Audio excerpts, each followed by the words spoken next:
consultant who improves lives through healthy leaders, executive teams, and organizations.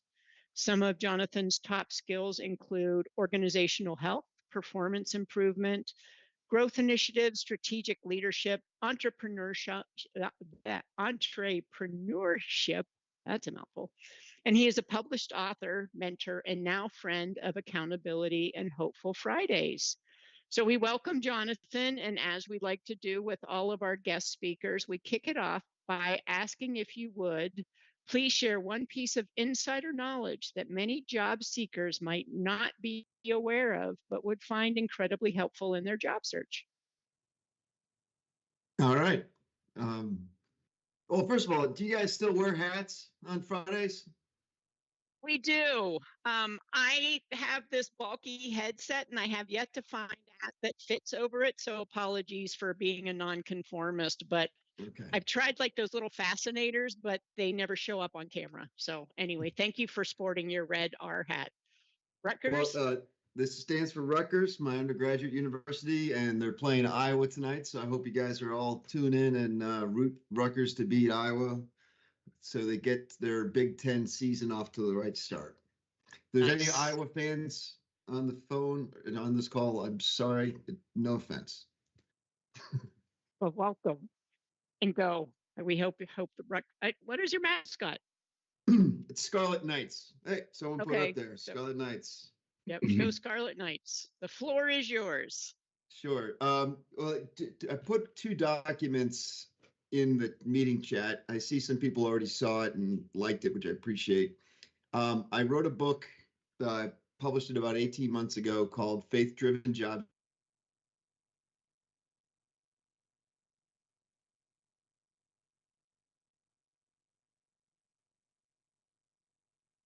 I think he accidentally muted. I'm sorry. And you did it again. All right, my hands are up. I'm not touching anything. I think it's the space bar that does it. Oh, does it? Okay. Apologize for that. Anyway, I wrote a book. Space bar turns on mute. Okay. I'm just going to keep my hands away. I wrote a book called The Faith-Driven Job Search. I published it about 18 months ago. I'm sure you all read it already, but in case you didn't, just kidding. I put a free PDF version on the meeting chat. It is available on Amazon if you'd like to purchase your own copy, but by no means do you have to do that. Second thing I put on there was a white paper that I published with a healthcare executive recruiting firm. If you go in the meeting, someone said they didn't see it. You had to scroll up. You'll see it if you scroll up. And I'll repost it again if someone. Oh, thank you. And then the other document was a white paper that I published with a healthcare executive recruiting firm. They were looking for topics of people to talk about the job search, and I chose what I call the prequel to the plan, the 90 days before your first day to make or break your success. So I'll be using that as the primary part of my conversation today. But what I wanted to share with you, I've got 35 years of business experience. I worked for the first 18 of those years at GE Capital, and I had a great career. I like to say I worked for one company for 18 years and had 9 different jobs within that firm. And it was a great experience to grow from and build from. But in the next 18 years or so, I had similar jobs, probably the same job, mostly in business development, client relationships, and sales and growth, more front-end client leading positions at 9 different companies, 4 of which I was fired from. So I say that with you is that if any of you on this call feel anything that's closely related to less than yourself because you lost your job, please do not think that. It happens. A lot of times it happens beyond your control, A lot of it happens because for reasons that, you just don't have influence over, and it happens. And I think that if you have any self-doubt, please think about all the great things you've done in your career, all the great qualities you have, all the great skill sets you have, and all the things you have to offer a company, and bring comfort from that. Sometimes, especially in this market right now, it takes longer than you want. It's harder than you expect. And, being rejected from a company that you really want to work for is very difficult to accept, especially when you get down to the final stages. But I just want to motivate you to just think of all the great things you have to offer. Think about what you can do for companies and how you can help them be successful with what you bring to the table. And when you enter when you have that first exploratory discussion, follow-up interviews, follow-up discussions, make sure you focus on what you can do for them and why you want to be a part of their team and how you can add value and be as positive as you can. Because I think that energy, that desire, that feeling of contribution is something that people really want. But the topic I want to talk about, everyone says, not everyone, but there's a book called The First 90 Days. And I highly recommend people get that book, especially before they accept an offer from another company and as they're going through the interview processes in the later stages of a company, and think about what you need to do on day one and week one, month 2, month 3, the first 90 days, because your ability to make an impact at the beginning of your job really makes a difference. It sets the tone for the momentum that you build for what we hopefully be a lifetime employment with the firm you work with. At a minimum, a track record of success that should you choose to work for another company, you can bring that momentum to another firm. So the first 90 days are really important for you to hit the ground running and make an impact. But what I want to talk about, I'll talk about anything that anyone on this phone wants to talk about when we get into the Q&A. But what I want to share with, when I was unemployed, I had 5 dependents that relied on my income to support, my wife and my 4 daughters. So I often,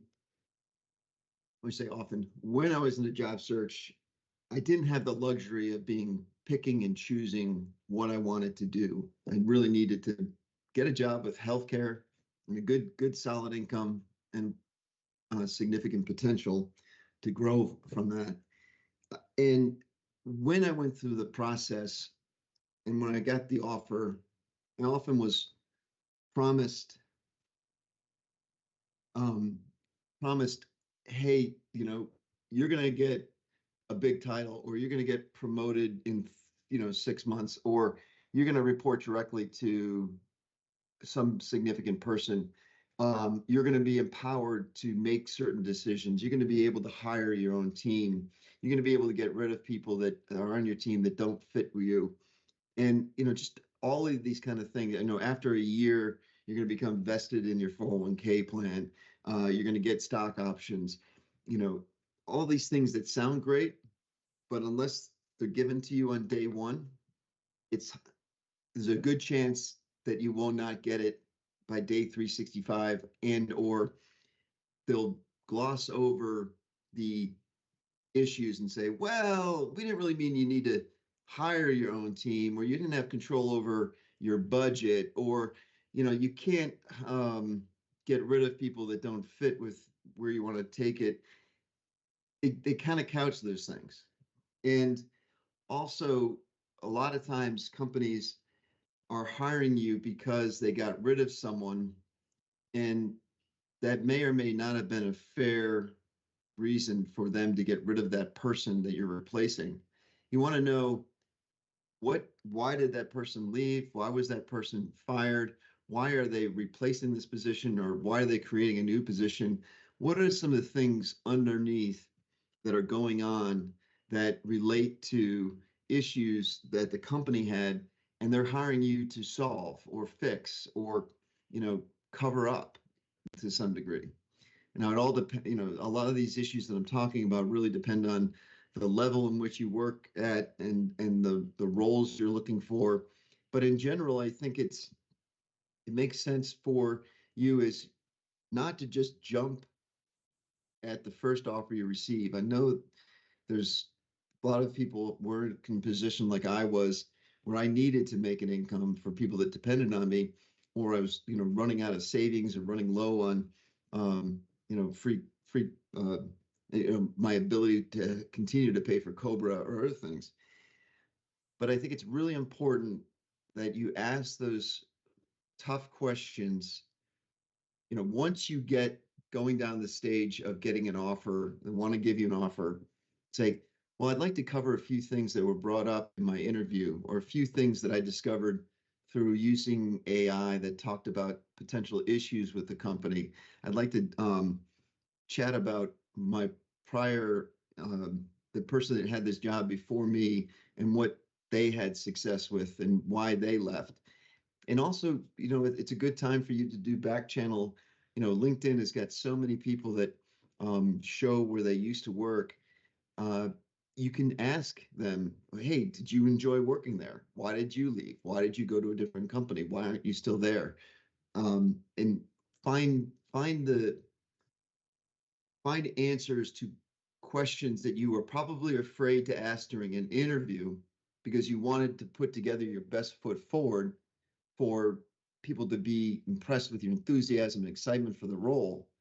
But you have to have a level of scrutiny and skepticism before you sign on the bottom line and start day one, and make sure you really understand what's going on within the company.